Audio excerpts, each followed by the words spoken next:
அருட்பெருஞ்சோதி அருட்பெருஞ்சோதி தனிப்பெரும் கருணை அருட்பெருஞ்சோதி. எல்லா உயிர்களும் இன்புற்று வாழ்க, வள்ளல் மலரடி வாழ்க வாழ்க, கொல்லா விரதம் குவளை எல்லாம் ஓங்குக, நல்லோர் நினைத்த நலம் பெறுக, நன்று நினைத்த எல்லோரும் வாழ்க இசைந்து. உலக மக்களே, அறிவார்ந்த அன்பர்களே, ஆண்மநேய ஒருமைப்பாடுடைய அன்பர்களே, அருட்பெருஞ்சோதி ஆண்டவருடைய திருவிளையாடலை பார்த்து கொண்டிருக்கிறோம். அருட்பெருஞ்சோதி ஆண்டவர் கலியுகத்தினுடைய கடைசி கட்டத்தில், அதாவது 1900 ஆண்டுகளில் கலியுகம் முடிந்துவிட்டது. 1823 ஆண்டு தொடங்கிய திருவிளையாடல் 30/1/1874 இரவு 12 மணி வரையிலும் அருட்பெருஞ்சோதி ஆண்டவருடைய திருவிளையாடல் நடைபெற்று கொண்டிருந்தது.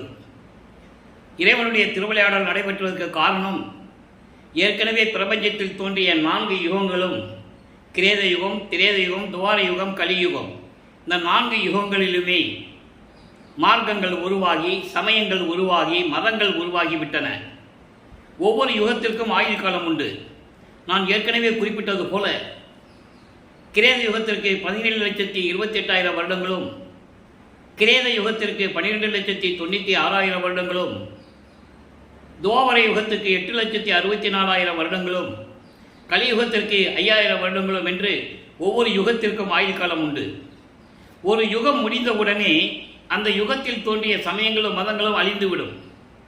அதே போல 4 யுகங்களும் முடிந்தவுடனே இந்த 4 யுகங்களில் ஏற்பட்ட சமயங்கள், மதங்கள், மார்க்கங்களுடைய நெறிகள் எல்லாம் முடிவடைந்து விட்டது என்பதை வல்லப்பெருமான் அவர்கள் திருவருட்பாவிலே கூறியதை நாம் தெளிவாக பார்த்து கொண்டிருக்கிறோம். அப்போ இந்த யுகங்கள் முடிந்த பிறகு சதுர் யுகம் பிறக்கிறது. அதாவது ஒளி யுகம் என்று கூறுவார் வல்லப்பெருமான் அவர்கள். இந்த சதுர் யுகத்திலே, இந்த ஒளி யுகத்திலே வாழ்கின்ற மக்களுக்கு ஒரு மார்க்கம், ஆன்மீக மார்க்கம் வேண்டும். அந்த ஆன்மீக மார்க்கம் சமரசமாக இருக்க வேண்டும். உலக மக்கள் அனைவரும் ஒரே மார்க்கத்தில் இணைந்து ஒற்றுமையாக வாழ வேண்டும். அந்த மக்கள் எல்லாம் இன்புற்று வாழ வேண்டும் என்பதற்காகவே அருட்பெருஞ்சோதி ஆண்டவர் சுத்த சன்மார்க்கத்தை உருவாக்கி அதை தன் மகன் கையில் ஒப்படைப்பதற்காக ஒரு ஆண் மகனை தன் அருளால் பெற்றெடுத்து செல்வப்பிள்ளை என்று பெயரிட்டு வளர்த்து கொண்டிருக்கிறார் என்பதை திருவருட்பாவிலிருந்தே எல்லா விளக்கங்களையும் நாம் பார்த்து கொண்டிருக்கிறோம். அப்போ அந்த செல்வப்பிள்ளையை பூலோகத்திற்கு வருவிக்க செய்ய வேண்டும். புராணங்களிலும் காவியங்களிலெல்லாம் கூறியது, யாரும் உலக மக்களோடு மக்களாக யாரும் வாழ்ந்ததில்லை. சமயத் தலைவர்கள், மதத் தலைவர்கள், மார்க்கத்துடைய தலைவர்கள் எல்லாம் அவர்கள் கருத்துக்கு ஏற்றபடி அவர்களுடைய தலைவர்களை உருவாக்கி, இப்போ சைவ சமயத்தின் தலைவன் சிவபெருமான். சிவபெருமானுக்கு எத்தனையோ பெயர்களை உருவாக்கினார்கள், வழிபாட்டு முறைகளை உருவாக்கினார்கள். ஒவ்வொரு இடத்திலும் நடக்கின்ற வழிபாட்டு முறைக்கும் இன்னொரு இடத்தில் நடக்கிற வழிபாடு முறைகளுக்கெல்லாம் முரண்பாடுகள் உண்டு, வேறுபாடுகள் உண்டு. இப்படி ஒவ்வொரு சமயத்திற்கும் தலைவர்களை எல்லாம் உருவாக்கி அதற்கேற்றபடி ஆலயங்களை அமைத்து, அந்த ஆலயங்களுக்கு ஏற்ற வழிபாட்டு முறைகளை அமைத்து மக்களை வழிபட செய்து விட்டார்கள். மக்களும் தொன்று தொட்டு காலமாக இதையே பின்பற்றி கொண்டிருக்கிறார்கள். அப்போ இந்த யுகத்திற்கு சுத்த சன்மார்க்கம் என்று ஒரு மார்க்கம் இருக்கிறது என்பதை இந்த உலக மக்களுக்கு யாரும் தெரிவிக்கவில்லை. அப்போ அருட்பெருஞ்சோதி ஆண்டவர் தான் ஆதியும் அனாதியுமாக தோன்றிய இறைவன் என்ற நிலையையும் உலக மக்களுக்கு யாரும் தெரிவிக்காததனால் யாருக்குமே தெரியாது. இந்த நிலையில் தனது மகனை பூலோகிற்கு வருவிக்க செய்ய வேண்டும். இறைவன் நினைத்திருந்தால் எப்படி வேணாலும் வருவிக்க செய்திருக்கலாம். ஆகாய மார்க்கத்திலிருந்து கொண்டு வந்திருக்கலாம், கடலிலிருந்து கொண்டு வந்திருக்கலாம், ஒரு மரத்துக்கடியிலே கொண்டு வந்திருக்கலாம். ஏன் ஒரு தாயின் வழியாக வருவிக்க செய்தார் என்பதை விளக்கமாக நாம் பார்த்து கொண்டிருக்கிறோம். காரணம், இந்த உலக மக்கள் எல்லாம் சமயங்களிலும் மதங்களிலும் மார்க்கங்களில் ஈடுபட்டு கொண்டிருக்கும் போது தனது மகனையும் இந்த பூலோகத்திலே வருவிக்க செய்து, ஒரு தாயின் வழியாக வருவிக்க செய்து, 51 ஆண்டுகள் மக்களோடு மக்களாக இருக்க செய்து, சமயங்களிலும் மதங்களிலும் மார்க்கங்களில் கூறப்பட்ட நெறிமுறைகளை பின்பற்ற செய்து, அதன் பிறகு இது தேவையில்லை என்று உலக மக்களுக்கு சொல்ல வைத்து, உலக மக்களுக்கு தேவை சுத்த சன்மார்க்கம்தான் என்ற நிலையை உலக மக்களுக்கு தெரியப்படுத்த வேண்டும் என்பதற்காகவே தனது மகனை ஒரு தாயின் வழியாக வருவிக்க செய்தார் அருட்பெருஞ்சோதி ஆண்டவர். நமது பிள்ளை பெருமான் அவர்கள் வருவிக்கு உற்ற இடம் சிதம்பரம் அருகிலே மருதூர் என்ற கிராமத்திலே சைவகுலத்தில் இருந்த ராமையா பிள்ளை சின்னம்மையார் அவர்களின் மகனாக வருவிக்க உற்றார். வருவிக்க உற்றார் என்பது இறைவன் அருளால் வருவிக்க உற்றவர். அதுக்கான காரண காரியங்கள் எல்லாம் அந்த விளக்கங்களை எல்லாம் நாம் ஏற்கனவே பார்த்து விட்டோம் பதிவிலே. இன்று பதிவு 268வது பதிவு எபிசோடு, 268வது எபிசோடை நம்ம பார்த்துட்டு இருக்கோம் இறைவனுடைய திருவிளையாடலை. இதற்கு முன்னால் திருமறைகளுடைய விளக்கங்களை பார்த்து கொண்டிருந்தோம். 4 ஆண்டுகளாக இறைவனுடைய தயவாலயம் கருணையாலயம் பெற்ற விளக்கங்களை நாம் 4 ஆண்டுகளாக தொடர்ந்து பதிவு செய்து கொண்டிருக்கிறோம். இதுவரை கிட்டத்தட்ட 1000 பதிவுகளை நாம் பதிவு செய்திருக்கிறோம். நீங்கள் நம்ம யூடியூப் சேனல் போனால் பார்த்துக்கலாம். அப்போ இந்த நிலையில் இருக்கும்போது தனது மகனை ஒரு தாயின் கருவறையிலே இருக்க செய்து எப்படியெல்லாம் திருவிளையாடல் செய்தார் என்பதை சுருக்கமாக நாம் பார்த்துவிட்டோம். ஒரு தாயின் கருவறையிலே இருக்கும்போது கருவறை இருட்டாக இருக்கிறது என்று கூறும்போது தனது மகனுக்கு அருட்பெருஞ்சோதி ஆண்டவர் ஒளி காட்டியதையும், பசி என்று கூறும்போது தன் மகனுக்கு அருளமுதம் ஊட்டியதையும், இதெல்லாம் எங்கே நடக்குது? ஒரு தாயின் கருவறையில் நடக்குது. இறைவனுடைய திருவிளையாடல் அங்கே நடக்குது. புராணங்களிலும் காவியங்களிலும் எத்தனையோ திருவிளையாடல்களை கூறினார்கள். ஆனால் திருவெட்பாவிலே அருட்பெருஞ்சோதி ஆண்டவர் தன் மகனுக்கு காட்டிய திருவிளையாடல்களை யாரும் கூறவில்லை என்பதுதான் உண்மை. பொதுப்படையாக வல்லற்பெருமானை பற்றி 203 ஆண்டுகள் பேசிக்கொண்டிருக்கிறார்களே தவிர வல்லற்பெருமானுடைய அருள் நிலையை உலக மக்களுக்கு தெளிவாக யாரும் தெரியப்படுத்தவில்லை என்பதுதான் வேதனையான விஷயம். அப்போ இந்த நிலையில் இருக்கும்போது வல்லற்பெருமானவர்கள் வருவிக்க ஊற்றுறதுக்கு 1ஆம் ஆண்டிலிருந்து 8 ஆண்டுகள் வரையிலும் இறைவன் தன் மகனுக்கு எந்த அருளையும் கொடுக்காமல் இருந்து கொண்டிருக்கிறார். 1823ஆம் ஆண்டு தொடங்கிய திருவிளையாடல் நமது பிள்ளைப்பெருமான்கள் வருவிக்க விட்டது 5/10/1823. அப்போ 1823ஆம் ஆண்டு தொடங்கிய திருவிளையாடல் 1874 ஆண்டுகள் வரை 51 ஆண்டுகள் வரை திருவிளையாடல் நடந்து கொண்டிருக்கிறது. 51 ஆண்டுகளை 8 ஆண்டுகளாக பிரித்து தனது மகனுக்கு எப்படியெல்லாம் அருளை கொடுத்தார் என்பதை திருவொட்பாவில் இருந்து உண்மைகளை பார்த்து கொண்டிருக்கிறோம். இது கதை அல்ல, கற்பனை அல்ல. திருவெட்பாவில் கூறப்பட்ட விளக்கங்களை வைத்து இறைவனுடைய திருவிளையாடல் எப்படியெல்லாம் நடந்தது என்பதை நாம் விளக்கமாக பார்த்து கொண்டிருக்கிறோம். 1ஆம் ஆண்டிலிருந்து வருவிக்கப்பட்ட 1ஆம் ஆண்டிலிருந்து அதற்கு முன்னால் ஒரு தாயின் கருவறையிலே எப்படி திருவிளையாடல் நடந்தது என்பதை விளக்கமாக பார்த்தோம். அதன் பிறகு நமது குழந்தை இறைவன் வல்லப்பெருமானவர்களுக்கு 5 மாத காலமாக இருக்கும்போது சிதம்பரத்திலே திருவிழாவிற்காக எடுத்து செல்லும்போது உலகிலே திருவிழாவுக்கு எல்லாம் போய் சிதம்பரத்தில் சாமி கும்பிடுவாங்க. அதை மாதிரி நமது குழந்தை இறைவனையும் எடுத்துக்கொண்டு செல்கிறார்கள். அப்பெல்லாம் இந்த குழந்தை இறைவனுடைய குழந்தை என்று யாருக்கும் தெரியாது. அப்போ அந்த நிலையில் இருக்கும்போது சிதம்பரத்திலே எப்படி தனது தந்தை அருட்பெருஞ்சோதி ஆண்டவர் வெளியாக காட்டினார் என்பதை, அதாவது உருவம் இல்லாமல், ஆடை ஆபரணங்கள் அணியாமல், ஒரு உருவத்தோடு இல்லாமல் வெளியாக காட்டியதை திருவெட்பாவிலே கூறிய பாடல்களின் மூலமாக பார்த்துவிட்டோம். தில்லை தினத்திடையே திரை தூக்க தரிசித்த போது வேய்வகை மேல் காட்டாதே எந்தனக்கு வெளியாய் காட்டிய மெய்புறவா மெய்ப்பொருளே என்று கூறுவார். வேய்வகை மேல் காட்டாதே என்பது பட்டாடை அணிந்து அணிகலன்களை எல்லாம் ஆபரணங்களை எல்லாம் உடம்புல போட்டுக்கிட்டு கையிலே ஒரு ஆயுதத்தை வைத்துக் கொள்ளாமல் எப்படி உருவம் இல்லாமல் வெளியாக காட்டினார் என்பதை கூறுகிறார். அதுதான் சிதம்பர ரகசியம், அதுதான் சிவ ரகசியம். இந்த நிலையெல்லாம் முடிந்த பிறகு 1ஆம் ஆண்டிலிருந்து 8 ஆண்டுகள் வரைக்கும் சென்னையிலே இருக்கும்போது தனது மகனை உலகியல் படிப்பு, சந்தை படிப்பை படிக்கக்கூடாது, மகன் படிக்கக்கூடாது, யாரையும் தனது மகன் குருவாக ஏற்றுக்கொள்ளக்கூடாது. இந்த நிலையில் இருக்கும்போது அவர் மனநிலை எப்படி இருந்தது என்பதை பள்ளிக்கூடத்தில் போய் சேர்க்குறாங்க, படிக்க முடியாதுன்னு வந்துட்டார். மனம் இல்லை, ஏன்னா அங்கே திருவிளையாடல் நடந்துகிட்டு இருக்கு. அப்போ ஒரு அமைதியான இடத்தை தேடுகிறார். அங்கே தான் கந்தகோட்டம் என்ற இடத்திலே தனிமையில் இருந்து கொண்டிருக்கிறார். அப்போ அங்கே வர போகிறவங்களாம் சொல்லுவாங்க, ராமலிங்கம் என்னப்பா சும்மாவே இருக்கிற, இந்த ராமலிங்கம் என்ற பெயர் உலகியலிலே ராமையா பிள்ளை அவர்களும் சின்னம்மையாரையும் மருதூர் பக்கத்தில் பின்னலூர் என்ற ஒரு கிராமம் இருக்கிறது. அங்கே ராமலிங்கேஸ்வரர் கோயில் இருக்குது. அது அவங்களுக்கு குலதெய்வம்.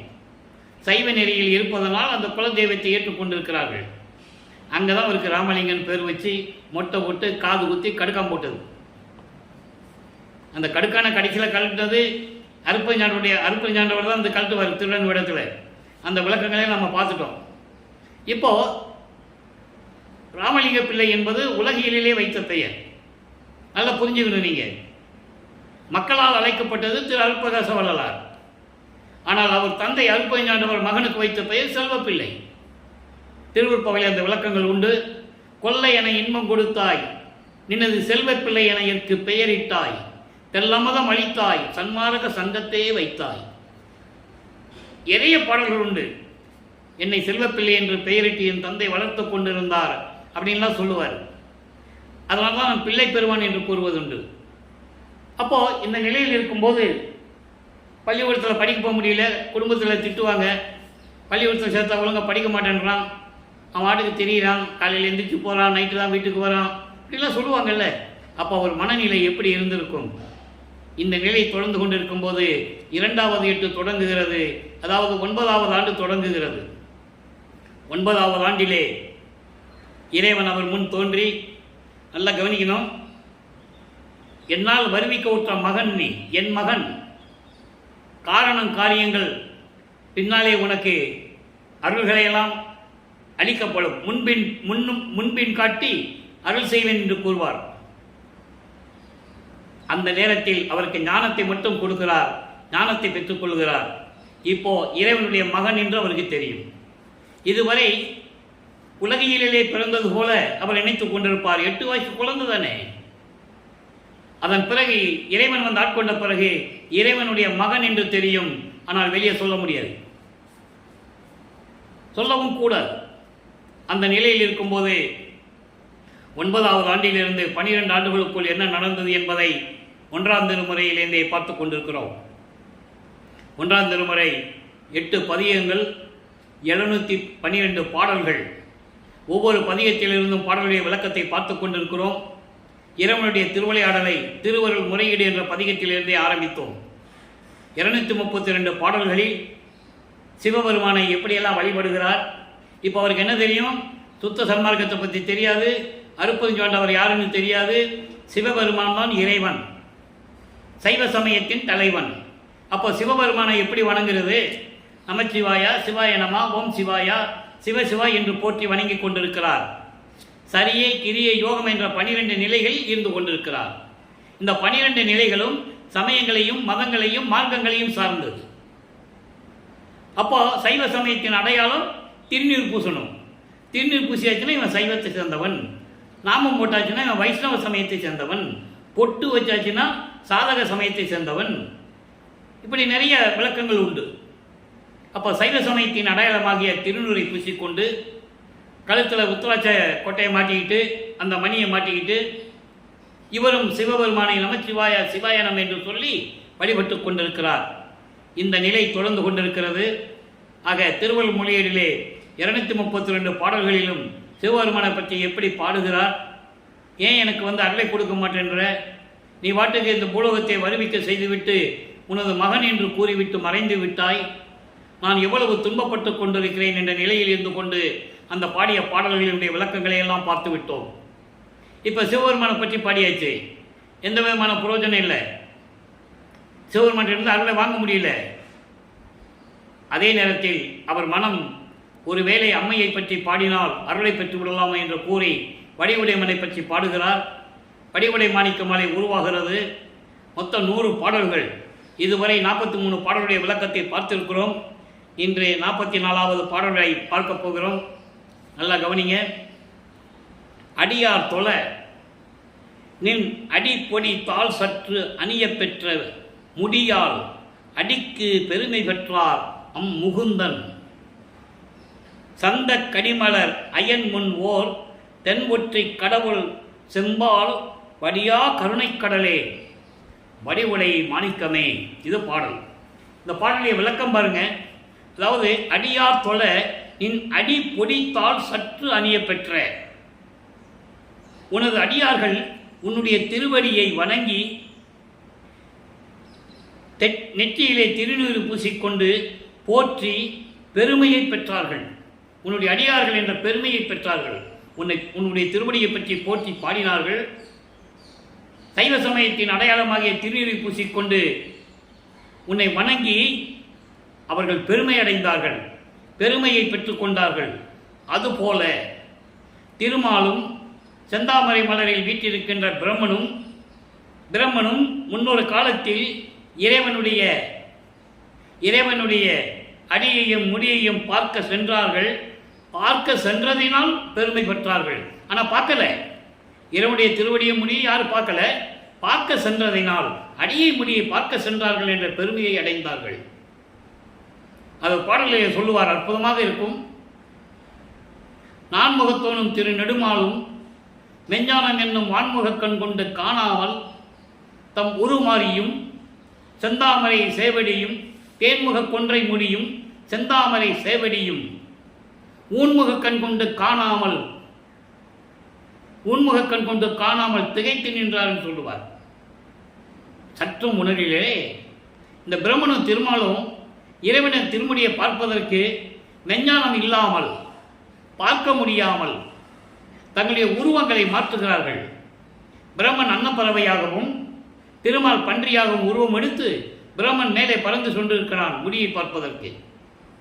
திருமால் வராக அவதாரம் எடுத்து பன்றி அவதாரம் எடுத்து உள்ளே சென்று கொண்டிருக்கிறான் பாதாளத்திற்கு திருவடியை பார்ப்பதற்கு. பார்க்க முடியவில்லை. அந்த நிலையில் இருக்கும்போது அப்படியெல்லாம் பார்க்க சென்றதினால்தான் அந்த பெருமையை பெற்றார்கள். இறைவனுடைய திருவடியையும் முடியையும் பார்க்க சென்றார்கள் என்ற ஒரு பெருமையை பெற்றார்கள். அப்படிப்பட்ட தென்முக கடவுளை அதான் தட்சிணாமூர்த்தின்னு சொல்லுவாங்க, அட்டமூர்த்தின்னு சொல்லுவாங்க. தட்சிணாமூர்த்தி இப்படி ஒரு 8 வகையான மூர்த்திகளை சொல்லுவாங்க. அப்படிப்பட்ட 8 மூர்த்திகளும் அதாவது தென் திசை முக கடவுள் என்று சொல்வார்கள். அப்போது அந்த மாதிரி தென்முக கடவுளை திருவொற்றியூரில் அமர்ந்திருக்கும் இறைவனுடைய பக்கத்திலே இடது பக்கத்திலே வீற்றிருக்கும் கருணையின் கடலே, வற்றாத கருணையின் கடலே என்று சொல்லுவார். அதான் சொல்கிறார், சொல்லுவார். வடியா கருணை கடல் என்றால் வற்றாத கருணை கடலே, வடிவுடை மாணிக்கமே, எனக்கு விரைவில் வந்து அருள்வாய் என்று கூறுவார். ஆக இப்படிப்பட்ட இறைவன் என்னை வருவிக்க செய்துவிட்டு எந்த அருளையும் கொடுக்காமல் இருந்ததனால் உன்னை போற்றி பாடுகிறேன், என் அம்மையே எனக்கு விரைவில் வந்து அருள்வாய் என்று கூறுகிறார். ஏன் இங்கே பிரம்மனும் திருமாலும் அடைய முடிய பார்க்கணும்னு சொன்னால் நிறைய விளக்கங்கள் உண்டு.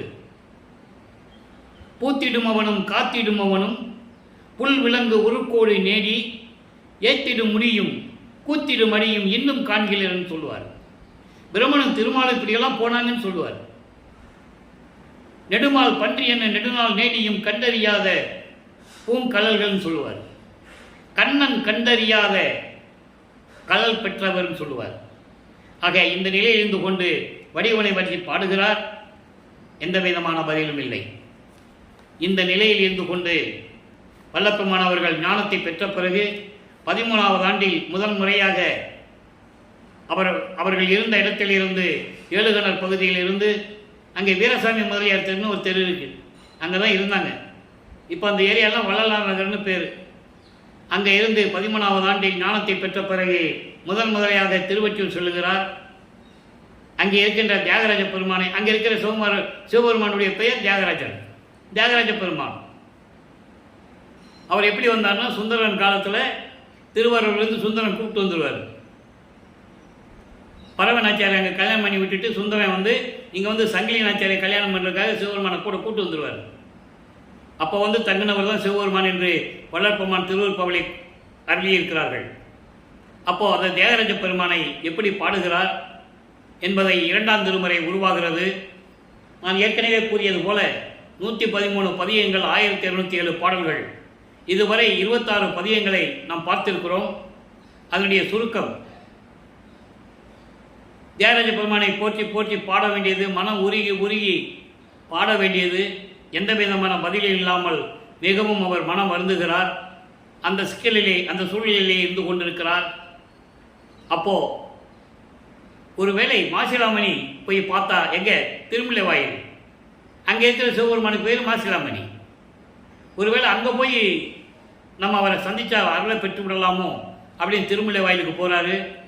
அங்கேயும் எந்த விதமான பதிலும் இல்லை. திருவள்ளித்தாயிரத்துக்கு வருவார். அங்கேயும் கந்த துணியை கட்டிகிட்டு இருக்கிறியே, எனக்கு ஒரு துணியை கொடு, நானும் கட்டிக்கிட்டு நிற்கிறேன் அப்படிலாம் சொல்லுவார். எனக்கு ஒன்றும் இல்லை, உலகம் ஒன்றை தான் பழிக்க போகுது, அந்த பழி சொல்லுக்கும் இழி சொல்லுக்கும் ஆளாகாதே.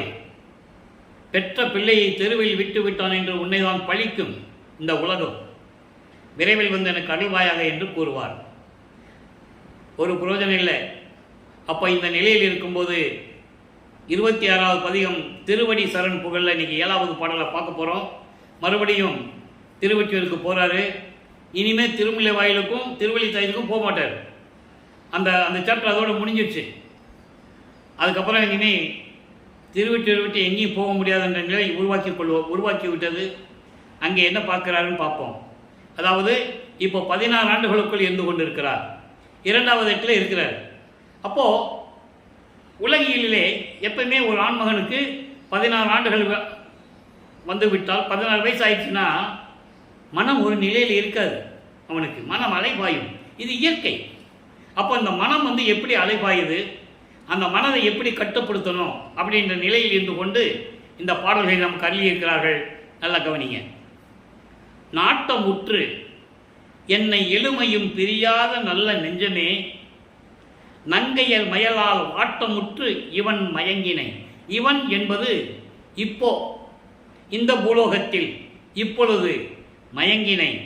ஐயோ வாழ வேண்டிடில் வருதி என்னுடனே.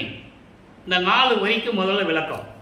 அதாவது நாட்டமுற்று என்னை எளிமையும் பிரியாத 7 வகையான நிலைகளிலும் 7 வகை நிலை என்பது வல்லப்பமானவர்கள் 7 அவத்தை என்று கூறுவார். 7 வகையான பிறப்பு இறப்பு நிலைகள். அப்படி இந்த 7 வகையான நிலைகளிலே என்னை பிரியாமல் இருப்பது ஊர்வன பரப்பன உருவன நடப்பன ஆறுவர காத்தல் அருப்பெருஞ்சோதி. இதாக வல்ல வரும். அந்த 4 நிலைகள். ஊர்வன என்பது ஊர்ந்து செல்லக்கூடிய உயிரினங்கள், பரப்பன என்பது பறந்து செல்லக்கூடிய உயிரினங்கள், உருவன என்பது தாவரங்கள், நடப்பன என்பது நடந்து செல்லக்கூடிய உயிரினங்கள். இது போக தேவர்கள், மனிதர்கள், நீரில் வாழக்கூடிய உயிரினங்கள். மொத்த 7 வகையான நிலைகள் இருக்கின்றன.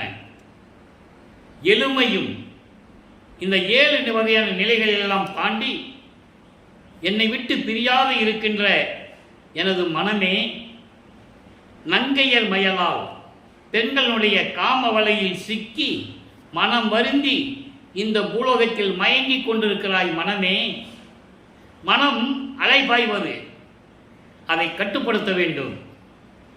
அப்போ தன்னை அறியாமலேயே இறைவனிடம் வேண்டிக் கொண்டிருக்கிறார், எனது மனதை கட்டுப்படுத்த வேண்டும் என்று.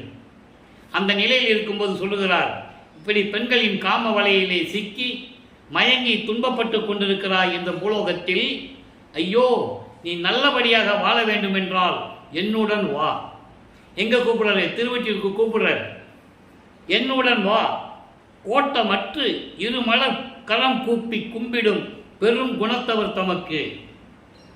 எந்த விதமான வஞ்சையும் இல்லாமல், குற்றங்கள் மனதிலே வைத்துக் கொள்ளாமல், வஞ்சகத்தை வைத்துக் கொள்ளாமல், இறைவனையே நினைத்து 2 கரம் கூப்பி வணங்குகின்றவர்களுக்கு, 2 கரம் கூப்பி வணங்குகின்றவர்களுக்கு தாழ் தலம் தரும் திருவொற்றியூர் செல்வ தந்தையார். திருவடிகளை அடைக்கலமாக கொடுக்கக்கூடிய திருவொற்றியூரில் இருக்கின்ற அருள் செல்வ தந்தையார், அவருடைய திருவடிக்கு நாம் சரணடையலாமே. ஏன் நீ அலைந்து கொண்டிருக்கிறாய்? பெண்களுடைய காம வழியிலே சிக்கி ஏன் துன்பப்பட்டு கொண்டிருக்கிறாய்? நீ நல்லபடியாக வாழ வேண்டுமானால், அப்படின்றால் நீ மனம் ஒரு நிலையில் இருக்க வேண்டும் என்றால் நீ திருவொற்றியூருக்கு வா. அங்கே நம்ம செல்வ தந்தையார் இருக்கிறார், அவருடைய திருவடியை நாம் சரணடைந்து விடலாம் என்று கூறுகிறார். இந்த நிலைகளெல்லாம் முடிந்த பிறகு அவர் 2வது எட்டை முடிந்து விட்டார். 16 ஆண்டுகளுக்குள் இந்த நிலை நடந்து கொண்டிருக்கிறது. இப்போ 3வது எட்டில் அடியெடுத்து வைக்கும்போது 17வது ஆண்டிலிருந்து 24 ஆண்டுகளுக்குள் என்ன நடந்தது என்பதை 3ஆம் திருமுறை உருவாகிறது. மொத்தம் 19 பதிகங்கள், 235 பாடலுடைய விளக்கங்களை பார்த்து விட்டோம். அதனுடைய ஒரு சுருக்கம். இப்போ காலங்கள் மாறுகிறது. இப்போ திருவொற்றியூருக்கு போறாரு. தியாகராஜ பெருமான் காட்சி கொடுக்கிறாரு, மறைந்து விடுகிறார், பேசுறது இல்லை. அப்புறம் பவனி வரும்போது போய் பார்க்குறாரு. தேரில் வச்சு கொண்டு வருவாங்க, எல்லாரும் கும்பிடுவாங்க, இவருக்கு மட்டும் காட்சி கொடுத்துட்டே வருவார், அவ்வளோதான். அப்போ இவருக்கு மனம் ஒரு நிம்மதி அடைகிறது. காட்சி கொடுத்துட்டார்கள, எப்படியாவது அருளை வாங்கலான்ற நிலையில் இருந்து கொண்டிருக்கும் போது அவர் மனம் ஏங்குகிறது.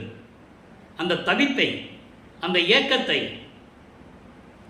ஒரு நாரையிடமும் கிளிகளிடம் சொல்லி தூது அனுப்புவது போல, நாரையும் கிளியும் நாட்டுறும் தூது என்ற பதிகத்திலே இருக்கின்ற பாடலுடைய விளக்கங்களை எல்லாம் பார்த்து விட்டோம். அற்புதமாக இருக்கும்.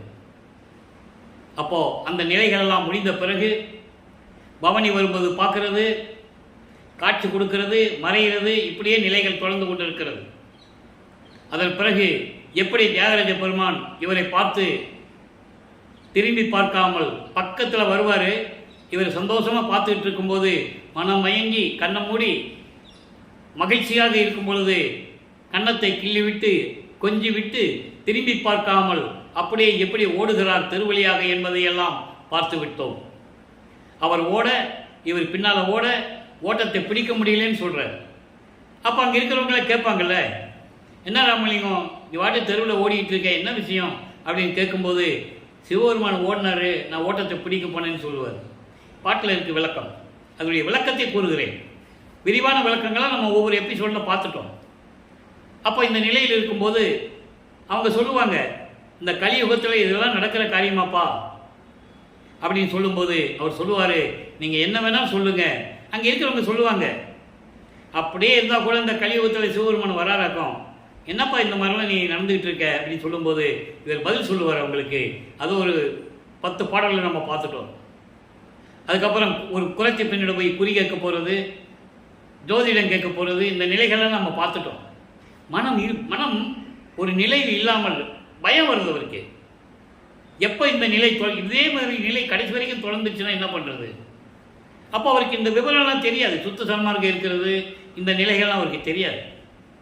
அப்போ இந்த நிலையில் இருக்கும்போது அங்கே கேட்குறவங்களுக்கு பதில் சொல்லுவார், நீங்கள் என்ன சொன்னாலும் சரி, நான் அவன் மீது காதல் கொண்டுள்ளேன், அந்த காதலை நான் கனவில் கூட மறக்க மாட்டேன் அப்படிலாம் சொல்லுவார். அந்த விளக்கங்களையும் நம்ம பார்த்துட்டோம். அந்த பாடல்களெல்லாம் தன்னை ஒரு பெண்ணாக உருவகப்படுத்தி, அதாவது தலைவியாக உருவகப்படுத்தி, இறைவனை தலைவனாக உருவப்படுத்தி பாடியிருப்பார்கள். அதையெல்லாம் பார்த்துட்டோம். ஏன்னா காதல்னு இருந்தால் ஒரு பெண்ணும் ஆணும் இருக்கணும். அந்த நிலையில் அந்த பாடல்களை நமக்கு அருளியிருப்பார்கள். அந்த விளக்கங்களை எல்லாம் பார்த்து விட்டோம். ஆக 24 ஆண்டுகள் வரையிலும் இந்த பூலோகத்திற்கு ஒரு தாயின் வழியாக வருவிக்க உற்று 24 ஆண்டுகள் வரையிலும் இறைவனிடமிருந்து எந்த அருளையும் பெற முடியாமல் எப்படியெல்லாம் அவர் மனம் இயங்குகிறது என்பதை பாடல்களின் மூலமாக விளக்கமாக பார்த்து விட்டோம். இப்போ 4வது ஏட்டில் அடியெடுத்து வைக்கிறார். 4×32 25வது ஆண்டிலிருந்து 32 ஆண்டுகளுக்குள் என்ன நடந்தது என்பதை 4ஆம் திருமுறையிலிருந்து எல்லா பாடல்களுடைய விளக்கங்களையும் பார்த்து விட்டோம். 8 பதிகங்கள், 197 பாடல்களுடைய விளக்கங்களை எல்லாம் பார்த்து விட்டோம். இப்போ அவர் என்ன பண்ணுவார்? இப்போ சுத்த சன்மார்க்கம் இருக்கிறது தெரியும், அருப்பெருஞ்சோதி ஆண்டவர் தான் இறைவனும் தெரியும். அதற்கு முன்னால் ஒரு திருவிளையாடலை நடத்தணும். நனக்கொடி அம்மையாருக்கு தாலி கட்டி திருமாங்கல்யம் பூட்டிய அந்த அம்மாவுக்கு விமோசனத்தை கொடுக்கணும். அந்த நிகழ்வு நடக்கும்போது அந்த திருமண நிகழ்ச்சியிலே பிரம்மன், திருமால், ருத்திரன் போன்ற பதத்தலைவர்களும் ரிஷிகளும் முனிவர்களும் தேவர்களும் சத்தர்களும் சக்திகளும் எல்லாமே இங்கே வாழ்த்துவதற்காக திருமண மேடைகளை அமர்ந்து கொண்டிருக்கிறார்கள். பாடலிலே தெளிவாக நமக்கு அருளியிருக்கிறார்கள். யாரும் மறுப்பதற்கில்லை, எல்லா உண்மைகளும் அங்கே இருக்கிறது. அப்போ இந்த நிலையில் இருக்கும்போது தந்தையும் தாயும் வரவில்லை என்று அவர் மனம் இயங்குகிறது. அருப்பெருஞ்சோதி ஆண்டவரும் சிவகாமி வெள்ளியும் வரவில்லை என்று அவர் மனம் இயங்குகிறது. நேரம் கடந்து விட்டதனால் அந்த அம்மாவுக்கு திருமாங்கல்யம் பூட்டி அந்த விமோசனத்தை கொடுத்து விடுகிறார். கர்ம வினைகளை எல்லாம் நீக்கி அந்த நிலையெல்லாம் தாண்டிய பிறகு இவர் ஒரு முடிவுக்கு வருகிறார். இனிமே எங்கேயும் போகக்கூடாது. ஏன் போகணும்? போனது அருள் கிடைக்க போகிறதில்லை, கொடுக்க போகிறதில்லை. அதனால் இருக்கிற இடத்துலையே வீட்டை பூட்டி தாப்பா போட்டுறாரு. இறைவன் வந்தால் கதவை திறந்துட்டு வரட்டும்னு சொல்லி தாப்பா போட்டுறாரு. அற்பகாச மாலையிலே இருக்கின்ற 100 பாடலுடைய விளக்கத்தை பார்த்து விட்டோம். 100 பாடல்கள் எப்படி இறைவன் விண்ணுலகத்திலிருந்து பூலோகத்திற்கு தெருவழியாக கால் வலிக்க நடந்து வந்து கதவை திறந்து ஒரு கால் உள்ளேயும் ஒரு காலை வெளியே வச்சு மகனை அழைத்து எப்படியெல்லாம் அருளை கொடுத்தார் என்பதை 100 பாடல்களிலே விளக்கத்தை பார்த்து விட்டோம். அதன் பிறகு பிரசாத மாலையிலே ஒவ்வொரு பாடலிலும் அருள் மணப்பூ, செல்லும் சுடற்பூ, மணப்பூ, இப்படி ஒவ்வொரு பூ கொடுக்கறத விளக்கத்தை எல்லாம் பார்த்து விட்டோம். பிரவண தேகம், சுத்த தேகம், ஞான தேகம், மரணமில்லா பெருவாழ்வு, தத்துவங்களை எப்படி கடப்பது, அந்தங்களை எப்படி கடப்பது, ஐம்பூதங்களை எப்படி கடப்பது என்ற நிலைகளெல்லாம் பிரசாத மாலையிலிருந்தே பார்த்து விட்டோம். அங்கே தான் சொல்லுவார் மகன்கிட்ட. அவர் அடியார்களுக்கு திருநீர் கொடுத்துட்டு வருவார். வேறு யாருக்கும் இவர் சிவனடியார்னு தெரியும், இவருக்கு மட்டும்தான் தெரியும், இறைவன் தெரியும். இவர் போய் கை நீட்டுவார். உனக்கு இனிமேல் தேவையில்லை மகனே, உனது உடம்பை திருநீர் மனம் வீசக்கூடிய பிரவண தேகம் இனிமேல் உனக்கு தேவையில்லை என்ற நிலையை தெளிவாக நமக்கு அள்ளியிருப்பார்கள். அதுதான் சைவ சமயத்தின் அடையாளம். இப்போ வளர்ப்பமானவர்கள் அதாவது சமயங்களையும் மதங்களையும் மார்க்கங்களிலும் கூறப்பட்ட நெறிகளை எல்லாம் விட்டுவிட்டு சரியை கிரிய யோகம் என்ற 12 நிலைகளை எல்லாம் கடந்து தத்துவங்களை கடந்து அந்தங்களை கடந்து போகணும். இப்போ ஏம சித்தி வாங்கணும். சாகா கல்வியும் சுத்த சன்மார்க்கும் சுத்த சிவஞான வழியிலே போய் வாங்கணும். மீதியெல்லாம் பூலோகத்திலே வாங்கிட்டாரு. 3 நிலைகள் மட்டும் சித்தி வளாகம் மேட்டுக்குப்பத்தில் அருப்பெருஞ்சோதியை வாங்குறது, திருஅருள் செங்கோலத்தை வாங்குறது. இறைவன் அருப்பெருஞ்சாண்டவர் தன் மகனோடு 2.5 கலந்து, இவர் போகிறதில்லை, இறைவன் தான் வரணும். அருப்பெருஞ்சாண்டவர் தான் பிரிந்த சக்தியோடு 51 ஆண்டுகள் உலாவ விட்டு இந்த மண்ணுலகிலே அப்படி பிரிந்த சக்தியோடு அந்த மகனோடு 2.5 கலக்க வேண்டும் என்பதுதான் மேட்டுக்குப்பம் இருக்கிற சித்தி வளாகத்திலே அந்த விளக்கங்களை நாம் பின்னால் பார்க்க போகிறோம். இப்போ அந்த பிரசாத மலையிலே ஒரு பாடல் 4ஆம் திருமுறையிலே திரும்பவும் வந்துன்னு சொல்லுவார். அதற்காக தான் பிரசாத மலையில் இப்போ நம்ம நிலுவிலை வைத்து இப்போ தான் இந்த விளக்கத்தை கொடுத்துட்ருக்கோம். நல்லா கவனிக்கணும். பத்தி மாலை, பிரசாத மாலை ஏற்கனவே பார்த்துட்டோம். பத்தி மாலையிலே 9வது பாடல் இன்னைக்கு. அப்பா இப்போ சுத்த சன்மார்க்கம் இருக்குது தெரியும். அதை வாங்க போகும்போது இந்த சமயங்களையும் மதங்களையும் மார்க்கங்களையும் சார்ந்த எல்லா நிலைகளையும் விடணும். அந்த நிலையில் இருக்கும்போது பாடல் பாடுறாரு. அப்பா நின் திருவருள் பேர் அமுது அருமை அறியேன். அன்று இரவில் மறுத்த பிழை அத்தனையும் பொறுத்து இப்பாரில் என்னை அழைத்து வழியவும் என் கரத்தை இனிது அளித்த பெருங்கருணை இன்பம் என்பன் மனமும் துப்பாய கண்களும் விட்டு அகலாதே இன்னும் தோன்றுகின்றதாயினும் இந்த துட்ட நெஞ்சம் உருகாதே. இப்போ என்ன சொல்கிறேன்னா, நல்லா கவனிக்கணும். நான் ஏற்கனவே சொல்லியிருக்கேன், திருவிளையாடலை புராணங்களிலும் மற்ற சொல்லப்பட்ட திருவிளையாடல கதை மாதிரி சொல்லுவாங்க. ஆனால் திருவருட்பாவில் இப்படி சொல்ல முடியாது. உண்மை நிலைகளை உலக மக்களுக்கு தெரியப்படுத்த வேண்டும். பாடல்கள் இருந்து தான் சொல்லணும். அதான் ஒரு பாடல் சொல்லி விளக்கம் சொல்லி எப்படியெல்லாம் திருவிளையாடல் நடந்தது என்பதை பார்த்து கொண்டிருக்கிறோம். அப்பா உன்னுடைய திருவருளுடைய பெருமையை அந்த நேரத்தில் எனக்கு தெரியவில்லை. ஏனென்றால் ஏதும் அறியாத சிறிய வயதில் ஒரு நாள் இரவில் நான் செய்த பிழைகளையெல்லாம் மன்னித்து முழுவதுமாக மன்னித்து அன்று இரவே இந்த பூலோகத்தில் என்னை அழைத்து, நல்லா கவனிக்கணும், இப்பாரில் என்னை அழைத்து. அப்போனா இறைவன் எங்கிருந்து வராரு? விண்ணுலகத்திலிருந்து பூலோகத்துக்கு வராரு மகனுக்கு கொடுக்கிறதுக்கு. இப்பாரில்னா இந்த பூலோகத்தில் என்னை அழைத்து வலியவும் என் கரத்தே திரும்பவும் கட்டாயப்படுத்தி விரும்பி என் கரத்திலே இனிது அளித்த பெருங்கருணை இன்பம். அப்படிப்பட்ட அருளை, பேரின்பமான ஒரு அருள் ஏமசித்தி. அப்படிப்பட்ட அருளை என் மனமும் துப்பாய கண்களும், கண்பல்லா காட்சியாக இருந்தது. துப்பாய என்பது உயர்ந்த காட்சிகளை கண்டேனே இந்த கண்களில், இன்னும் என் கண்களை விட்டு அகலவில்லை. என்றாலும் நீ எல்லாரும் கொடுத்துக்கிட்ட, இருந்தாலும் என் இந்த துட்ட நெஞ்சம், இந்த வஞ்ச நெஞ்சம் இன்னும் உருகவில்லையே, இரக்கம் இல்லையே, தயவு இல்லையே, கருணை இல்லையே என்று சொல்கிறார். அப்படின்னா என்ன அர்த்தம்? இனிமேல் சுத்த சன்மார்க்கத்தை வாங்க போகணும். சுத்த சன்மார்க்கத்தை பெற்றால்தான் தயவும் கருணையும் ஜீவகாரணிய ஒழுக்கமும் அங்கே இருக்கும். அதான் சொல்றாரு. அப்படி இருக்கும்போது எப்பாவி நெஞ்சமும் இதுக்கு உருகல் அறிதலவே, இனித்த நடம்புரிந்து மன்றில் தனித்த சிவக்கொழுந்தே, சுத்த சிவஞான வெளியிலே இருந்து கொண்டு திருவிளையாடல் செய்து கொண்டு அருள்நடனம் செய்து கொண்டிருக்கின்ற இறைவனே, எனக்கு இப்படியெல்லாம் அருளை கொடுத்து எனது உயர்ந்த நிலையில் வைத்து விட்டாயே, இன்னும் என் நெஞ்சம் உருகவில்லையே என்று கூறுகிறார். இப்போ வெள்ளாடை அணிந்து முக்காடு போட்டு இதெல்லாம் விட்டுட்டார். சரியை கிரிய யோகம் நிலையில் விட்டுட்டு, சமயங்களையும் மதங்களையும் மார்க்கங்களில் சொல்லப்பட்ட நெறிகளெல்லாம் விட்டுட்டு, சைவ சமயத்தின் அடையாளமாகிய திருநீறு பூசுவதை விட்டுட்டு, முக்கியமாக இது சொல்லணும். காரணம், சுத்த சன்மார்க்கத்தை பெற்ற பிறகு இதெல்லாம் முக்கிய தடைகள். சுத்த சன்மார்க்கத்துக்கு முக்கிய தடைகள்னு சொல்கிறார். எல்லாம் உடைய அற்பறிஞ்சோதி அற்புத கடவுளே, இது தொடங்கி எக்காலத்தும் சுத்த சன்மார்க்கத்தின் முக்கிய தடைகளாகிய சமயங்கள் மதங்கள் மார்க்கங்கள் என்பவற்றின் ஆசார சங்கற்ப விகற்பங்களும் வர்ணம் ஆசிரமம் முதலிய உலகச்சார சங்கற்ப விகற்பங்களும் எங்கள் மனதில் பற்றா வண்ணம் அருள் செய்தல் வேண்டும். தெளிவாக புரிஞ்சுக்கணும் நீங்கள். ஏன்னா இதுவரைக்கும் பேசிக்கொண்டிருந்தவர்கள், இதுக்கு முன்னால் பேசியவர்கள், இப்போ பேசிக்கொண்டிருக்கிறவர்கள் இந்த மாதிரி விளக்கங்களை எல்லாம் மக்களுக்கு யாரும் சொல்லலை. அதனால் மக்களுக்கு தெரியல. சுத்த சன்மார்க்கம் என்னன்னு மக்களுக்கு சொல்லணும். அதை பின்பற்றுறது பற்றது அவர்களுடைய சுதந்திரமான உரிமை என்று சொல்லுகிறார். நீ சமயங்களையும் மார்க்கங்களையும் பின்பற்றி கொண்டிருந்தால், நீ சைவ சமயத்தை பின்பற்றுவானா நீ திருநீர் பூசிக்கோ, அது உன்னுடைய சுதந்திரம். வைஷ்ணவ சமயத்தை சேர்ந்தவர்கள் நாம தான் போட்டுக்கோ, அது உன்னுடைய சுதந்திரம்.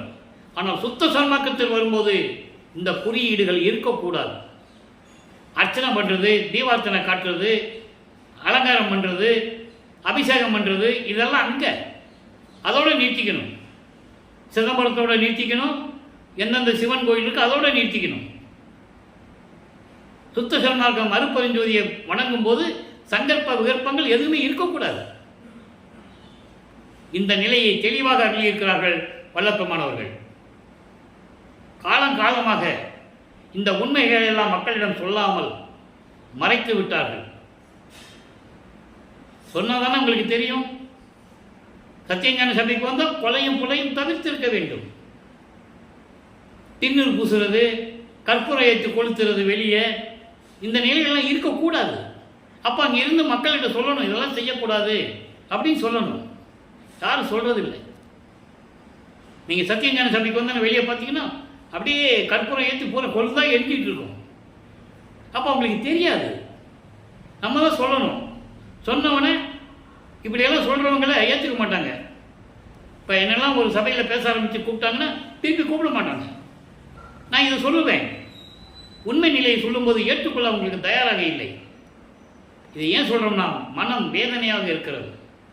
சுத்த சன்மார்க்கத்தை உருவாக்கி இறைவன் மக்களுக்கு கொடுத்து மக்களை எல்லாம் சுத்த சன்மார்க்கத்தில் இணைக்க வேண்டும் என்ற நோக்கத்தில் தான் அவர் வருவிக்க விட்டார். ஆன்ற சன்மார்க்கம் அணிபெற என்னைத்தான் ஈன்று அமுதளித்த இனிய நற்றாயே. எத்தனை தடவை வேணாலும் இந்த பாடலை சொல்லலாம், அவ்வளவு உண்மைகள் இருக்கிறது. அதே போன்று வல்லப்பமானவர்கள் ஒவ்வொரு யுகத்திலையும் எப்படி இருந்தார் என்று கூறுகிறார். புதிய நல்லன் தொன்று தொட்டு உனது பூங்கலலுக்கு அன்பு கொண்டவன் என்று கூறுவார். காலம் காலமாக பிரபஞ்சம் தோன்றிய காலத்திலிருந்தே உன் திருவடிக்கு நான் பணி செய்து கொண்டிருந்தவன். அப்பனா அவர் ஒவ்வொரு யுகத்தில் இருந்திருக்கிறாரு. பாடல்ல சொல்றாரு, ஏனாதான் எனினும் யான் அம்மையின் நின் அடியேன் என அறிந்தேன் இதய மலர்ந்தேனே சொல்லுவாரு. புதியன் என்ற என்னை போக்குதுரோ நீர், நான் புதுசா வந்திருக்கேன், புது ஆளு மாதிரி என்னை நீ விலக்கி விடுறியா? அதெல்லாம் நடக்காது சொல்றாரு. போக்குதுரோ நீர் பூர்வித்தினும் உனது பூங்கலலுக்கு அன்பு கொண்டவன், உனது பூங்கலலுக்கு அன்பு கொண்டவன். அந்த பலன் கணக்கினை பார்ப்பதில் இப்போ எதற்குன்னு கேட்பார். அதெல்லாம் என்னை சொல்றியா? சொல்ல வேண்டாம்னு சொல்லிட்டேன், வேஷம் போட்டுக்கிட்டு தான் இருக்கணும்னு சொல்லிட்டேன். இப்போ இப்படியெல்லாம் நீ என்னை நடத்திக்கிட்டு இருக்கியே, என்னை தள்ளி விட்டுட்டு இருக்கியே அருளை கொடுக்காம, எந்த விதத்தில் நியாயம் இது? நான் உன் மகன் அல்லவா, இது தர்மமா நியாயமானலாம் கேட்பார். அற்புதமான பாடல்கள் எல்லாம் திருவருட்பாவில உண்டு. ஊழி தோறும் ஊழி உழப்பராது ஓங்கி வாழி என்று எனக்கு வாய்த்த நன்னிதியே. ஊழி தோறும் ஊழின்னா ஒவ்வொரு யுகத்திலும் நீ இருப்பாய் மகனே என்று எனக்கு அருளிய தாயே என்று கூறுகிறார். நன்னிதியே அருள் செல்வமே என்று கூறுவார். ஊழி தோறும் ஊழி உழவினும் அடியா உடம்பை அளித்தன என்று கூறுவார். ஊழி தோறும் ஊழி உயிர் தலைத்து ஓங்கினேன் என்று கூறுவார். இப்படி பாடல்கள் எல்லாம் நிறைய உண்டு திருவருட்பாவிலே. ஆனால் மக்களிடம் சொன்னது யாரு? யாரும் சொல்லலை, ஒரு ஆள் கூட சொல்லலை. ஆக இந்த நிலையில் இருக்கும்போது வல்லப்பெருமான் அவர்கள் 4வது எட்டை முடித்த பிறகு 5வது எட்டுக்குள் வரும்போது 33வது ஆண்டிலிருந்து 40 ஆண்டுகளுக்குள் என்ன நடந்தது என்பதை விளக்கமாக பார்த்து விட்டோம். இப்போ சுத்த சன்மார்க்கத்தை வாங்க போகணும். தத்துவங்களை கடந்து, தத்துவங்களை தனித்தனியாக கடந்தேன். ஏன் பாடல்களை சொல்றோம்னா எல்லா விளக்கமும் இருக்கு, எல்லா உண்மைகளும் திருவருட்பாவில் இருக்கு. பொய் சொல்லவோ கற்பனையாக சொல்ல இங்கே இடமே கிடையாது. No chance at all. அத்தனையும் உண்மை, சத்தியம். அவர் சொல்றாரு, நான் இப்படியெல்லாம் பறந்து போனேன்னு சொல்றாரு. ஆனா இங்க இருக்கிறவங்க என்ன சொன்னாங்க?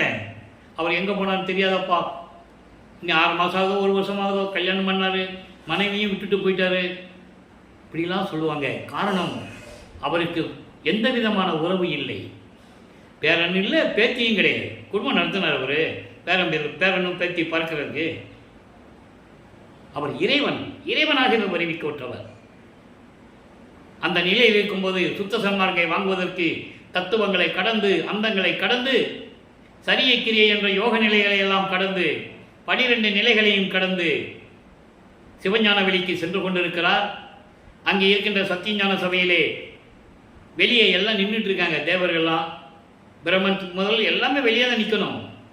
சத்தியஞான சபையுடைய முதல் படியிலே கால் எடுத்து வைக்க முடியாது. சத்தியஞான சபைகள் அங்கே என்ன நடந்தாலும் இவங்க வெளியே இருந்து தான் பார்க்கணும், உள்ளெல்லாம் போக முடியாது. தெளிவாக கூறுகிறார். அந்த விளக்கங்களை எல்லாம் பார்த்து விட்டோம்.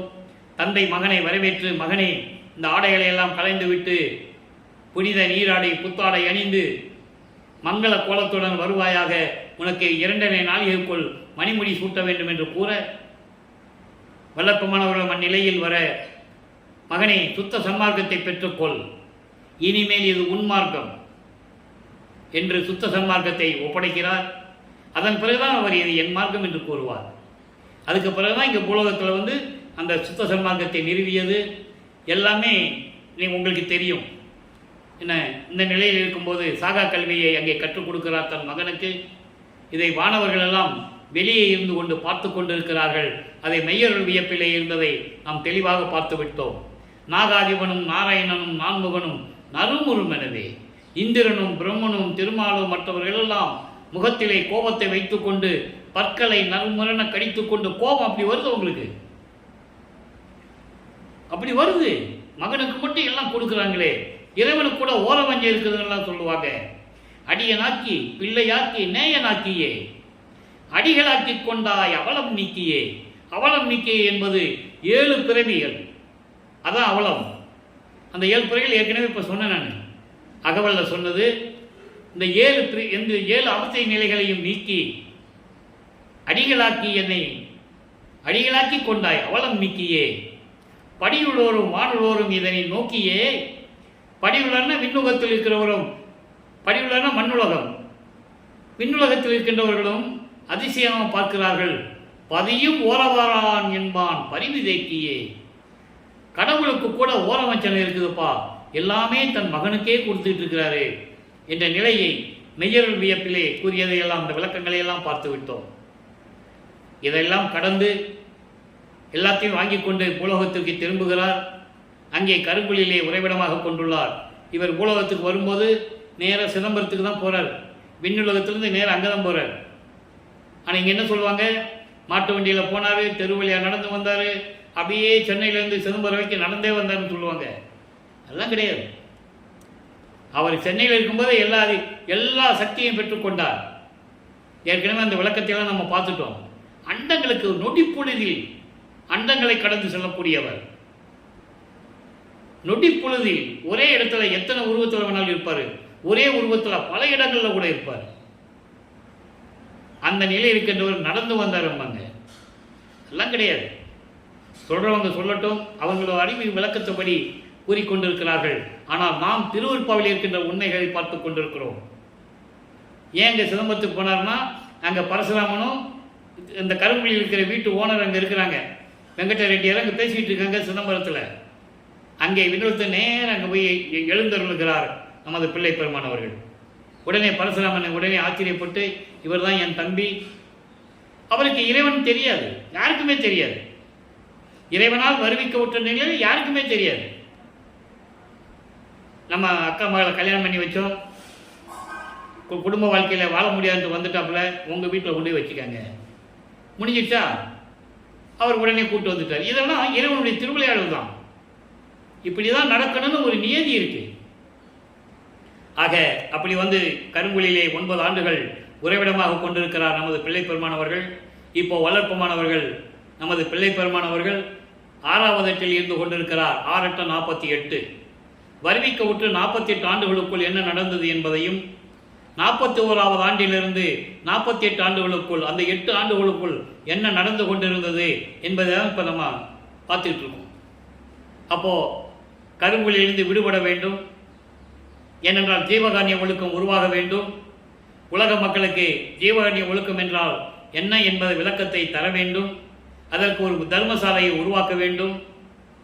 இந்த நிலைகளெல்லாம் ஏற்கனவே தந்தையும் மகனும் பேசியபடி, அருட்பெருஞ்சோதி ஆண்டவரும் நமது பிள்ளை பெருமானவர்களும் பேசியபடி, பார்வதியூர் மக்களிடமே நமது பிள்ளை பெருமானவர் வந்து பேசும்போது அந்த இடத்தை கேட்கிறார். சாமி கேட்கிறாப்பா, சாமி கேட்கிறாரு, கொடுத்துருங்கப்பா அப்படின்னு சொல்லி அந்த இடத்தை பெற்றுக்கொண்டு ஒரே நாளிலே தர்மசாலையை நிறுவி 23/5/1867 ஆண்டு தர்மசாலையை நிறுவி அன்றே அணிய அடுப்பை மூட்டி உணவை சமைத்து பசியோடு வருகின்றவர்களுக்கு பசியை போக்கிக் கொண்டிருக்கிறார். நம்மளையெல்லாம் படைத்து காத்து கொண்டிருக்கின்ற இறைவன் வல்லப்பமானவர்கள். இந்த நிலையெல்லாம் தொடங்கும் போதுதான் அங்கே ஜீவகாருண்ய ஒழுக்கம் உருவாகிறது. பசி, பிணி, தாகம், இச்சை, எளிமை, பயம், கொலை என்ற 7 பிரிவுகளில் நமக்கு ஜீவகாருண்ய ஒழுக்கத்தை அருளியிருக்கிறார்கள். அதை நம்ம பின்னால் பார்க்க போகிறோம். இதைத் தொடர்ந்து 1869 ஆண்டு நீதிமன்றத்திலே எப்படி ஆறுமுக நாவலார் தலைமையிலே முத்துசாமி ஐயர் என்ற ஒரு ஐயரை, ஒரு வழக்கறிஞரை நியமித்து அவங்க மூலியமாக எப்படி வழக்கு தொடர்ந்தார்கள், அங்கே எப்படி விவாதம் நடந்தது, இவர் எப்படி நீதிபதிக்கு காட்சி கொடுத்தார், நீதிபதி எப்படி எந்திரிச்சு நின்னார், அதை பார்த்து எல்லாம் எப்படி எந்திரிச்சு நின்னாங்க, இந்த விளக்கங்களை எல்லாம் பார்த்து விட்டோம். தீர்ப்பு திருவற்பா மக்களுக்கு ஏற்றது. சாதியும் மதங்கள் இல்லாத இறைவன் அருட்பெருஞ்சோதி ஆண்டவரால் இயற்றப்பட்டது என்பதை நாங்கள் உணர்கிறோம். எனவே திருவற்பாவை மறுப்பா என்று அறிவிக்க முடியாது, இந்த வழக்கை தள்ளுபடி செய்கிறேன் என்று சொல்லி தீர்ப்பளிக்கிறார். அதன் பிறகு வல்லப்பமானவர்கள் இங்கே தர்மசாலையில் இருந்து கொண்டு உத்தரஞான சிதம்பரம் மாலையை நமக்கு அருளியது. எல்லா விளக்கமும் இங்கே பார்த்து விட்டோம். அதன் பிறகு சங்கராச்சாரியார் வந்தது, அவருடன் உரையாடியது, சில அற்புதங்களை எல்லாம் நிகழ்த்தியது. எல்லா விளக்கங்களையும் நாம் ஏற்கனவே பதிவுகளிலே பார்த்து விட்டோம். அதன் பிறகு நடராஜபதி மாலையிலும் சர்க்குரிமணி மாலையிலும் இருக்கின்ற விளக்கங்களை எல்லாம் நாம் பார்த்து விட்டோம். இப்போ அம்பலவாணர் வருகையிலே 98, 99 பாடலில் இருக்கிற விளக்கங்களை பார்க்க போகிறோம். அதன் பிறகு அனுபவம் மாலை. இப்போ அம்பலவாணர் வருகைன்னா என்னன்னா, தர்மசாலையில் இருந்துட்டு இறைவனை கூப்பிடுறார். இனிமே நான் விண்ணுலகத்துக்கு வரமாட்டேன், எங்கேயும் போக மாட்டேன், நீ தான் வரணும் என்ற நிலையில் இருந்து கொண்டு அம்பலவாணர் வருகையை நமக்கு அருளி இருக்கிறார்கள். நல்லா கவனிங்க. எளிமையான வரி, ஆனால் அதாவது கொஞ்சம் கடினமாக இருக்கும், ஆனால் விளக்கம் ரொம்ப எளிமையாக இருக்கும். ஓடத்தில் நின்று ஒரு மாடத்தில் ஏற்றி, ஓடத்தில் நின்று ஒரு மாடத்தில் ஏற்றி மெய் ஊடத்தை காட்டி நீர் வாரீர், வேடத்தை பூட்டி நீர் வாரீர், வேடத்தை பூட்டி நீர் வாரீர். லாக்பெண்டர் விளக்கம் பார்ப்போம். ஓமத்திலே நடு சாமத்திலே என்னை ஓமத்தன் ஆக்கி நீர் வாரீர், சாமத்த நீக்கி நீர் வாரீர். இது பாடல். இந்த பாடலை விளக்கம் பாருங்க. ஓடத்திலே நின்று, ஓடம் என்பது ஒரு கடலிலோ ஆற்றிலோ ஒரு ஓடம் போகுது, படகு எப்படி போகும்? அப்படி அலை பயந்துக்கிட்டே போகும் இல்லையா? ஸ்ட்ரைட்டாக போகாது. ஓடம்னா அலைகள் எப்படியோ, ஆற்றினுடைய போக்கு எப்படியோ அப்படி இந்த ஓடம் ஆடிக்கிட்டு இருக்கும். அப்போது ஒரு நிலையில் இல்லாத ஒரு நிலை, நேர்கோட்டில் இல்லாத ஒரு நிலை. அப்போது சமயங்களிலும் மதங்களிலும் மார்க்கங்களிலும் அந்த நிலை இருந்து கொண்டிருக்கிறது. வேறுபாடுகள், முரண்பாடுகள், ஒரு சமயத்துக்கும் மார்க்கத்துக்கும் வேறுபாடுகள் இருக்கும், ஒவ்வொரு மதத்துக்கும் வேறுபாடுகள் இருக்கும். அந்த நிலையில் நான் நின்று கொண்டிருக்கும் போது என்னை இந்த பூலோகத்திற்கு வருவிக்க செய்து சமயங்களிலும் மதங்களிலும் மார்க்கங்களிலும் ஈடுபட செய்து அதான் ஓடத்தில் நின்று. இன்னும் விளக்கமாக கூற வேண்டுமென்றால் மெய்யர்கள் வியப்பிலே கூறுவார், ஒரு இரவிலே வெள்ளம் வந்துருச்சு. அந்த வெள்ளத்தை பார்த்து நான் படகுல ஏறினேன். என் கூட சில பேர் வந்தாங்க. சரி, என் கூட வந்துடுவாங்கன்னு நினைச்சேன். பாதி வழியிலே ஆற்றுல குதிச்சு போயிட்டாங்க, வெளியே போயிட்டாங்க.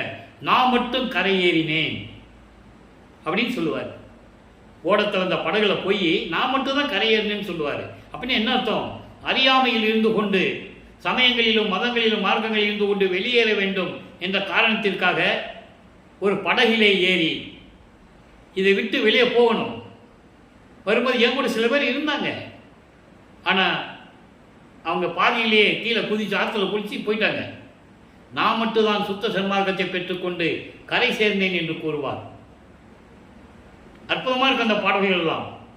அதை தான் இங்கே சொல்றாரு, ஓடத்தில் நின்று. அதோடு மட்டுமல்ல, அப்படியெல்லாம் இருந்தவனை ஒரு மாடத்தில் ஏற்றி சுத்த சன்மார்க்கத்தை கொடுத்து உயர்ந்த நிலையில் ஏற்றி கடவுள் நிலைக்கு ஏற்றி கடவுள் நிலை அறிந்து அம்மையமாகக்கூடிய நிலைக்கு எனக்கு கொண்டு சென்று அற்புதமான விளக்கம் ஏற்றி மெய் ஊடத்தை காட்டினீர் வாரீர். மெய் ஊடம் உண்மையான இயற்கை உண்மை விளக்கத்தின் அடிப்படையில் உண்மை நிலையை ஊடத்தை காட்டினீர் என்பது உண்மை நிலை.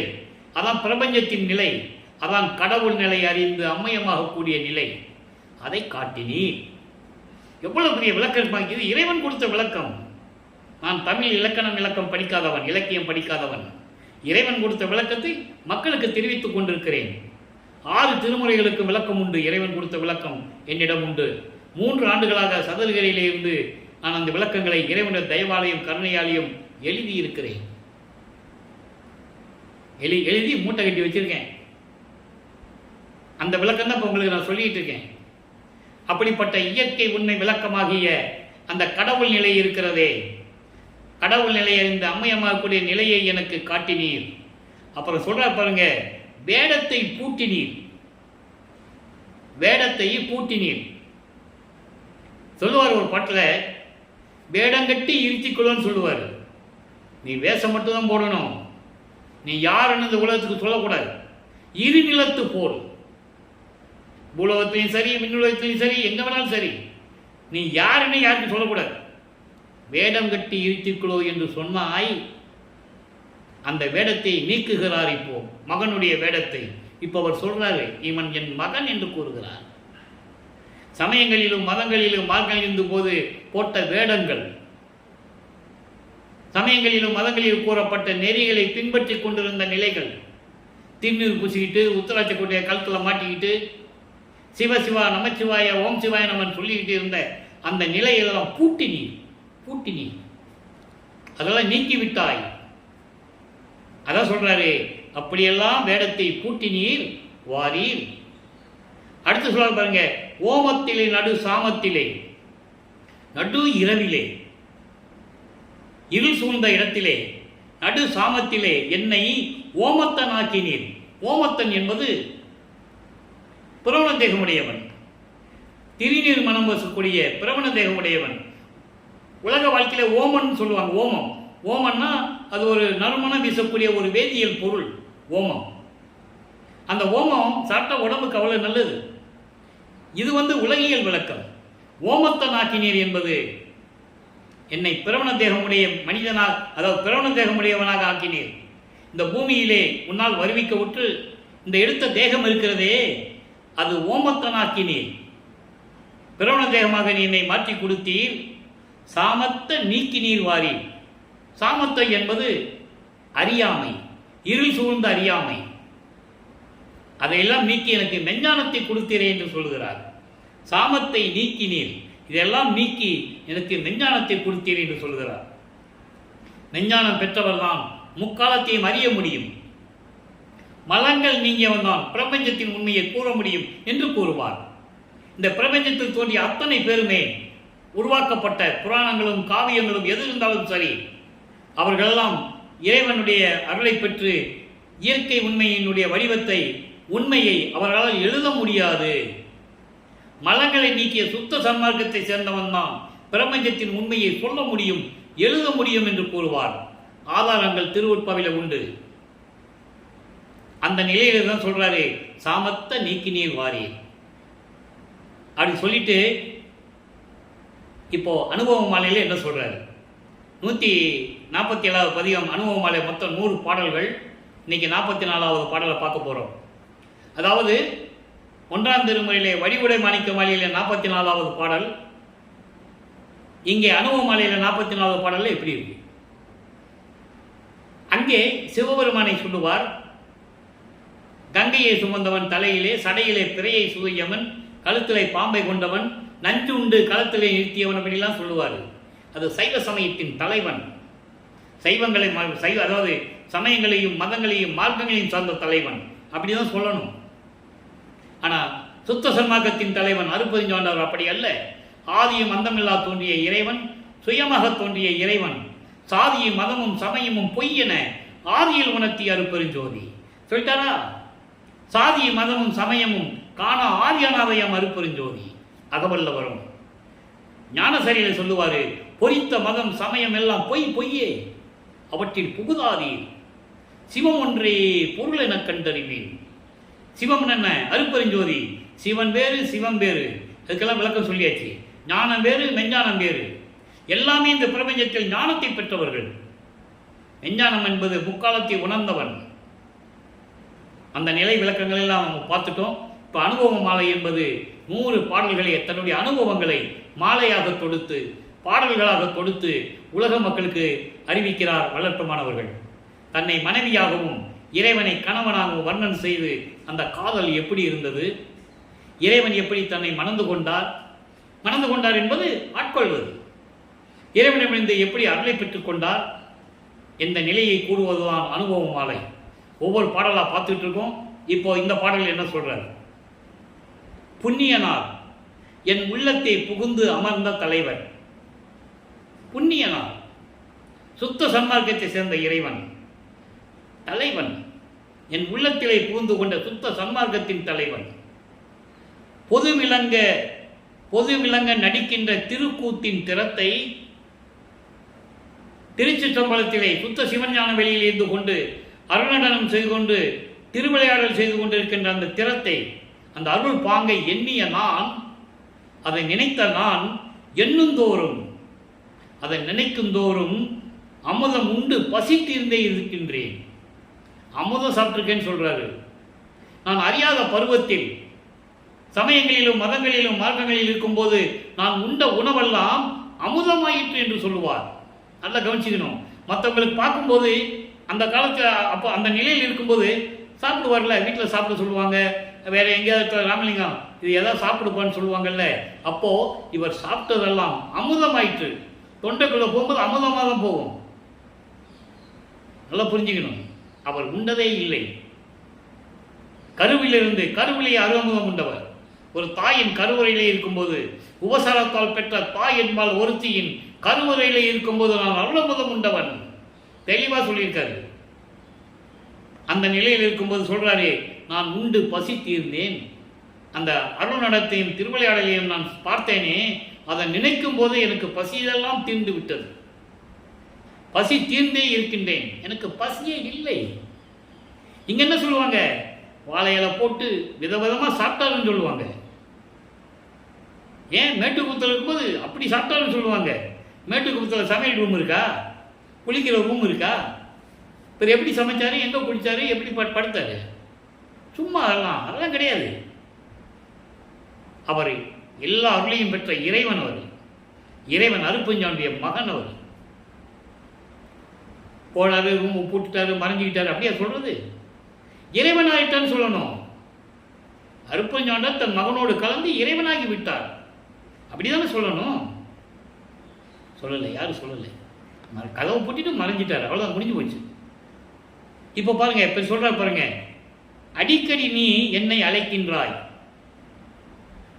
அதாவது மனதை தோழியாக வர்ணனை செய்து உலக மக்கள் சொல்றார். அடிக்கடி மனசு சொல்லுது, சாப்பிடவா சாப்பிடவா சாப்பிடவான்னு கூப்பிடுது. எனக்கு எது பசி? என் தலைவன் இருக்கிற சத்தியஞான சபையிலே அங்கே திருவிளையாடல் செய்து கொண்டிருக்கின்ற இறைவனை நினைக்கும் போதெல்லாம் நான் அமுதம் உண்டு பசியை தீர்த்து கொண்டிருக்கின்றவன், எனக்கு ஏது பசி? தெளிவாக சொல்றாரு. சொல்லிட்டு சொல்றாரு பாருங்க, பன்னுறும் என் தனி கணவர் கூத்தாடும் சபையை பார்த்தாலும் பசி போகுமே. என் கணவர் தனி கணவர்னு சொல்றார் இறைவனை. அப்படிப்பட்ட இறைவன் சத்தியஞான சபையிலே இருக்கும்போது அந்த சபையை பார்த்தாலும் பசி போயிடுமே. பார்த்தாலும் சரி, பார்க்காவிட்டாலும் சரி, இறைவனை நினைச்சாலே எனக்கு பசி இல்லை என்று கூறுகிறார். அன்னுறும் அத்திருச்சபையை நினைக்கும் தோறும் வேசாரல் ஆறுமடி. அதை நினைக்கும் போது சரி, பார்க்கும்போது சரி, பார்க்காட்டாலும் சரி, நினைத்தாலும் சரி, அந்த பசியின் கொடுமை நீங்கி விடுமே. வேசாரல் ஆறுமடி. தெளிவா சொல்றாரு.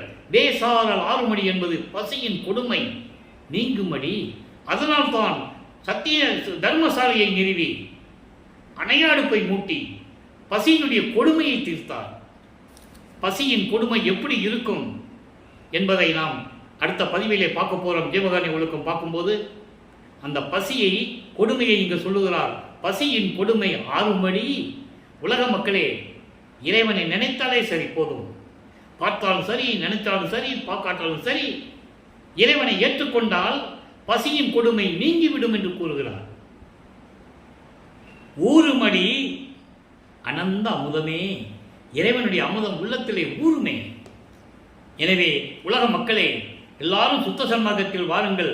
உங்களை எல்லாம் சுத்த சன்மார்க்கத்தில் இணைப்பதற்காகத்தானே, உங்களை எல்லாம் சுத்த சன்மார்க்கத்தில் இணைத்து இறைவனின் அருளை நீங்கள் பெற வேண்டும், நீங்கள்லாம் மரணமில்லா பெருவாழ்வில் வாழ வேண்டும் என்பதற்காகத்தானே நான் இந்த பூலோகத்திற்கே வருவிக்க விட்டேன் என்று கூறுவார். வேறு எந்த புராணங்களிலும் யாரும் இந்த மாதிரி கூறியதே இல்லை. அவரே கூறுகிறார், இதற்காக தான் நான் பூலோகத்துக்கே வந்தேன். நான் இறைவனுடைய மகனாக இருந்தவன். உலக மக்களை எல்லாம் சுத்த சன்மார்க்கத்தில் சேர்த்து உலக மக்கள் எல்லாம் இன்புற்று வாழ வேண்டும் என்பதற்காகத்தானே. எல்லா உயிர்களும் இன்புற்று வாழ வேண்டும். அதற்காகத்தானே நான் வருவிக்க உற்று உங்களோடு இருந்து கொண்டிருக்கிறேன். என் மக்களே, என் உறவினர்களே, விரைவில் வந்து சுத்த சன்மார்க்கத்தில் சேர்ந்து மரணமில்லா பெருவாழ்வை பெற்றுக் கொள்ளுங்கள் என்று கூறுகிறார். எனவே அன்பர்களே, நீங்களாம் சுத்த சன்மார்க்கத்தில் இணைந்து ஜோதி வழிபாடு செய்து அருப்பெருஞ்சோதி அருப்பெருஞ்சோதி தனிப்பெருங்கனை அருப்பெருஞ்சோதி என்ற மகாமந்திரத்தை கூறி கொலையும் புலையும் தவிர்த்து இறைவனை வணங்கி இறைவனுடைய அருளையும் செல்வங்களையெல்லாம் பெற்று நீங்கள் இந்த உலகிலே வாழ்வாங்கு வாழ வேண்டும், நோயற்ற வாழ்வில் நீங்கள் வாழ வேண்டும் என்று இறைவனை நான் தயவோடையும் கருணையோடும் வேண்டி இந்த வள்ளலார் ஊழியன் விடைபெறுகிறேன். அருப்பெருஞ்சோதி அருப்பெருஞ்சோதி தனிப்பெருங்கருணை அருப்பெருஞ்சோதி. நாளையும் இறைவனுடைய திருவிளையாடல் தொடரும். கண்டு மகிழ்ந்து இறைவன் அருளை பெற்றுக் கொள்ளுங்கள்.